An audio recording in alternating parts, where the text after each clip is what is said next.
Senta, que hoje eu vim com fôlego, porque esse bafo tem 7 anos de história enterrada e a internet resumiu tudo em post de 10 segundos sem ler uma vírgula do que realmente estava acontecendo.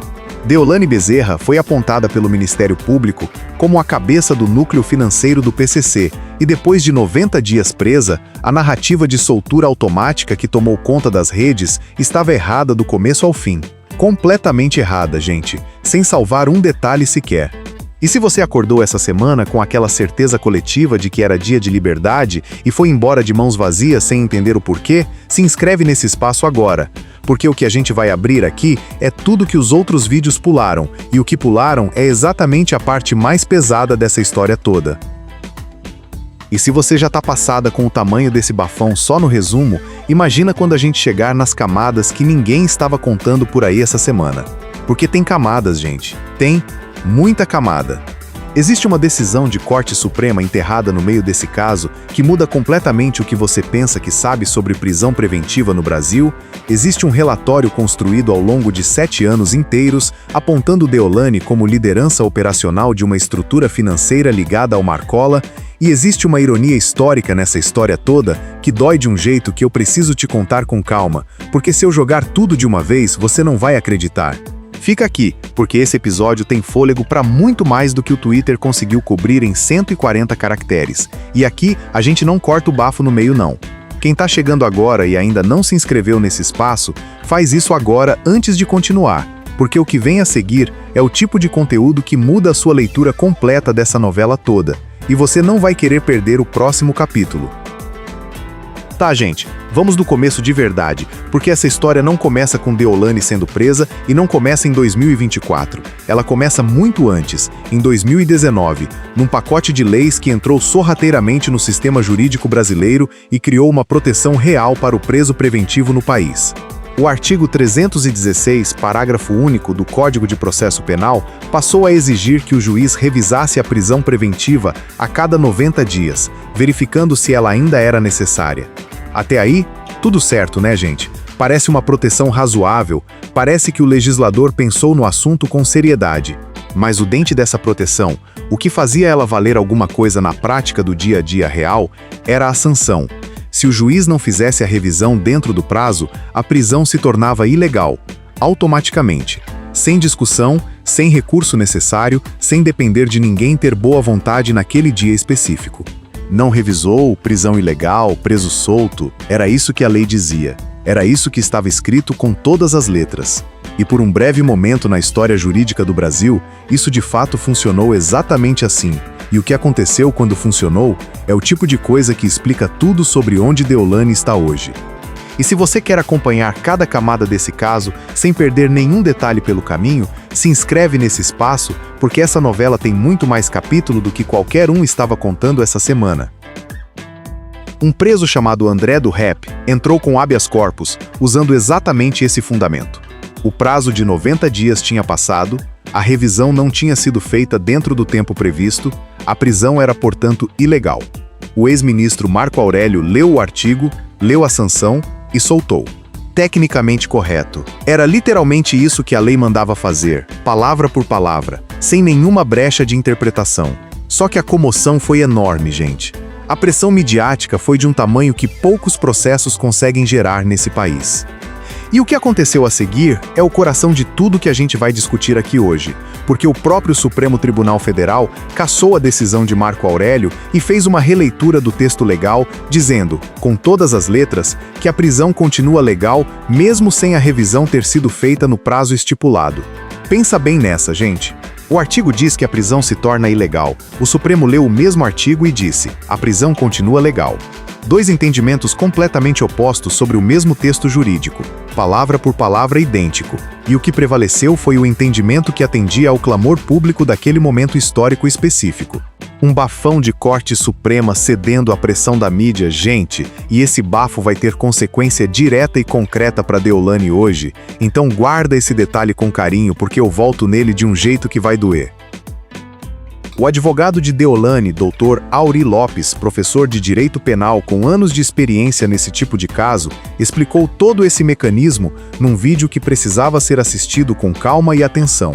e a maioria absoluta das pessoas que repercutiu a notícia essa semana pulou exatamente esse ponto inteiro. Então o que existe hoje na prática é o seguinte: o juiz tem a obrigação formal de revisar a prisão a cada 90 dias. Tem que fundamentar se mantém ou se solta. Mas se ele não fizer essa revisão dentro do prazo, nada acontece com a prisão em si, sem sanção real, sem consequência automática. O que sobrou da regra foi a obrigação formal de revisar, sem o dente que fazia essa obrigação valer alguma coisa concreta no mundo real da execução penal. E foi exatamente por isso que a internet se enganou toda essa semana, porque confundiu a revisão obrigatória com soltura automática. E na prática, do jeito que o Supremo interpretou, essas duas coisas não têm absolutamente nada a ver uma com a outra. Essa confusão, gente, essa narrativa de liberdade certa que tomou conta das redes, foi construída em cima de um entendimento jurídico que o Supremo derrubou anos atrás por pressão de opinião pública. Um absurdo de proporção histórica, e o mais irônico é que ainda nem chegamos na parte mais pesada dessa história. Segura o coração, porque o que vem agora muda o tamanho do bafo completamente. Deixa eu acrescentar mais uma camada aqui, porque o Dr. Auri foi honesto num nível que raramente a gente vê em advogado de defesa falando em público. Ele disse abertamente que, na opinião pessoal e técnica dele, Deolane deveria ser solta porque a prisão preventiva é desnecessária do ponto de vista cautelar nesse momento. Ele já entrou com habeas corpus, já argumentou isso múltiplas vezes nas instâncias disponíveis, já construiu o argumento jurídico completo e apresentou para a corte com toda a documentação necessária. Mas também foi honesto em dizer, sem hesitar, que não existe soltura automática pelos 90 dias nessa configuração jurídica atual e que novas estratégias estão sendo montadas pela defesa, estratégias que ele ainda não pode revelar publicamente por questão de tática processual. Um bafo de advogado guardando carta na manga, enquanto a internet toda debate com informação pela metade, né, gente? Então, enquanto você escuta isso agora, existe uma defesa trabalhando em bastidores com argumentos que ainda não foram apresentados a ninguém fora do escritório. E o que esses argumentos vão ser é uma das partes mais interessantes do que vem aí nessa história, isso se eles deixarem chegar até o público antes do julgamento definitivo. E se você quer acompanhar cada carta que for sendo aberta nessa mesa, se inscreve nesse espaço agora, porque aqui a gente não perde movimento nenhum dessa partida. Que criatura é essa novela, gente? Que criatura! A jornalista Patrícia Caldeirão levantou uma comparação que circulava muito nas redes essa semana, que era o caso do empresário Bozeira, acusado de ligações com tráfico e que saiu do presídio recentemente depois de um período preso preventivamente. A pergunta que todo mundo fazia era simples e direta: se Bozeira foi solto, por que Deolane não vai? E o Dr. Auri e a doutora Badaró responderam isso com uma diferença que pesa, gente, que pesa muito mais do que a versão rápida e superficial que circulou por aí nas redes. A investigação de Bozeira durou um tempo razoável dentro dos padrões normais de um processo penal no país. A investigação que o GAECO, o Grupo de Atuação Especial de Repressão ao Crime Organizado do Ministério Público de São Paulo, montou em cima de Deolane, durou 7 anos. 7 anos de construção meticulosa de material, de rastreamento financeiro detalhado, de mapeamento de relações e conexões, de construção de uma teia de evidências que vai muito além do que qualquer investigação rápida consegue montar com os recursos disponíveis. 7 anos é uma geração inteira de jovens advogados que se formaram e já estão exercendo a profissão desde que esse processo começou a ser construído pelas autoridades paulistas. Isso é nível de comprometimento investigativo que raramente a gente vê aplicado a qualquer caso no país, independente de quem seja o investigado e de qual seja o crime em questão. A doutora Badaró foi direta sobre outra diferença fundamental também. O processo de Bozeira corre na Justiça Federal. O processo de Deolane corre na Justiça Estadual.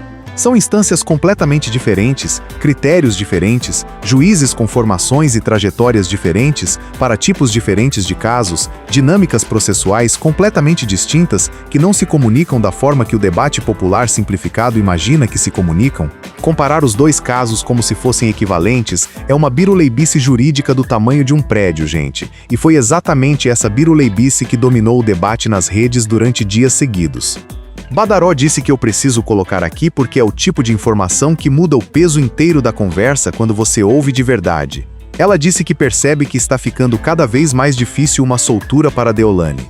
Cada pedido indeferido, cada habeas corpus negado, cada nova camada de prova apresentada pelo Ministério Público vai tornando o quadro jurídico mais pesado, mais sólido, mais difícil de virar na direção da defesa com os instrumentos disponíveis, sem previsão de saída. Esse foi o termo exato usado por uma das profissionais do direito ouvidas no debate. Sem previsão nenhuma. Um bafão de situação jurídica, gente. E olha que a gente ainda nem chegou na parte que vai fazer você rever tudo que você pensava que sabia sobre esse caso inteiro. Olha, eu ainda nem contei o pior dessa história toda, e juro que essa próxima parte vai fazer você entender por que eu disse no começo que tem 7 anos de profundidade enterrados aqui. Então se inscreve nesse espaço agora, porque o que falta revelar é o que de verdade vira essa narrativa de cabeça para baixo e explica tudo que parecia não fazer sentido. A delegada Raquel Galinatti, ouvida no mesmo contexto das outras especialistas, foi na mesma direção que a doutora Badaró, com uma firmeza que não deixou espaço para ambiguidade. Existem indícios mais que suficientes de autoria e materialidade, e é exatamente por isso que Deolane ainda está onde está. 3 vozes jurídicas com posições diferentes sobre o mérito do caso, com trajetórias diferentes, com perspectivas institucionais diferentes, mas todas concordando num ponto absolutamente específico. Quem esperava Deolane na porta do presídio essa semana foi embora de mãos completamente vazias. Sem a cena que todo mundo estava esperando, sem o vídeo de saída triunfal que os perfis já tinham imaginado na cabeça, sem o conteúdo que a internet tinha ensaiado comentar por dias. E aí, gente, a gente precisa falar sobre o que o GAECO efetivamente montou ao longo desses 7 anos, porque quando você olha para o relatório de perto, com atenção e sem pressa, o tamanho do que está descrito ali é o tipo de coisa que explica porque 3 profissionais do direito, com posições diferentes, chegaram à mesma conclusão sobre a dificuldade real de uma soltura. Presta atenção nesse próximo trecho porque é aqui que o bafo fica do tamanho que merece, e eu juro que você não ouviu isso direito em nenhum outro lugar essa semana. E o bafo é o seguinte, gente. O Ministério Público de São Paulo tem um relatório do GAECO que mapeia a organização criminosa em 3 núcleos distintos com funções específicas e bem definidas, e Deolane aparece nesse relatório como a cabeça do núcleo financeiro, não como participante periférica. Não como alguém que tinha uma relação casual com alguém envolvido. Não como uma presença circunstancial que apareceu em cima da hora sem saber o que estava fazendo. Como a liderança operacional do dinheiro da organização. A figura responsável por fazer o fluxo financeiro funcionar, circular e se legitimar dentro da economia formal. O núcleo de decisão da estrutura, segundo o documento do Ministério Público, é liderado por 2 irmãos identificados como Alejandro e Leonardo Camacho, sobrinhos diretos do Marcola. O núcleo operacional tem a Paloma, sobrinha do próprio Marcola, e um operador financeiro de confiança direta do grupo no topo. E o núcleo financeiro, o que cuida especificamente de fazer o dinheiro sujo virar dinheiro limpo e circular como se fosse legítimo dentro da economia formal sem levantar suspeita, esse núcleo o Ministério Público coloca com Deolane no centro absoluto da operação. E 2 dos principais envolvidos em toda essa estrutura, Leonardo e Paloma, estão na Espanha, foragidos. Não foram encontrados pelas autoridades brasileiras até agora. A continuidade da operação, segundo o Ministério Público, está sendo mantida por Deolane, pelo Eton e pelo próprio Marcola de dentro da cadeia, onde ele continua coordenando com uma capacidade de comunicação que as autoridades descrevem como impressionante para alguém em regime de segurança máxima. E se você acha que Deolane precisa se explicar publicamente sobre tudo isso, se inscreve nesse espaço agora, porque essa história tem muito mais capítulo pela frente e aqui a gente vai estar de olho em cada um deles, sem exceção. Pensa no que isso significa na prática concreta do dia a dia real de quem acompanhava tudo pelas redes, gente.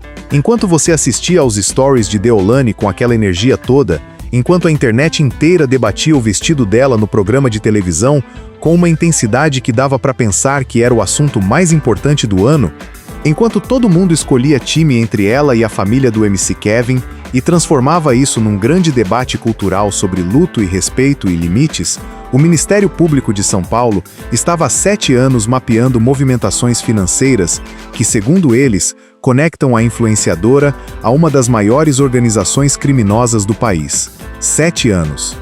aquela estética cuidadosamente construída de vida de luxo, os jogos online, as plataformas de apostas, toda aquela arquitetura pública de empresária bem-sucedida e advogada que não se acanha diante de câmera nenhuma, o GAECO descreve nos documentos internos como a estrutura visível de uma operação de lavagem que passava por canais perfeitamente mapeados pelos investigadores. E eu preciso deixar claro, gente, não estou dizendo que isso é verdade estabelecida. Estou dizendo o que o documento do Ministério Público descreve formalmente.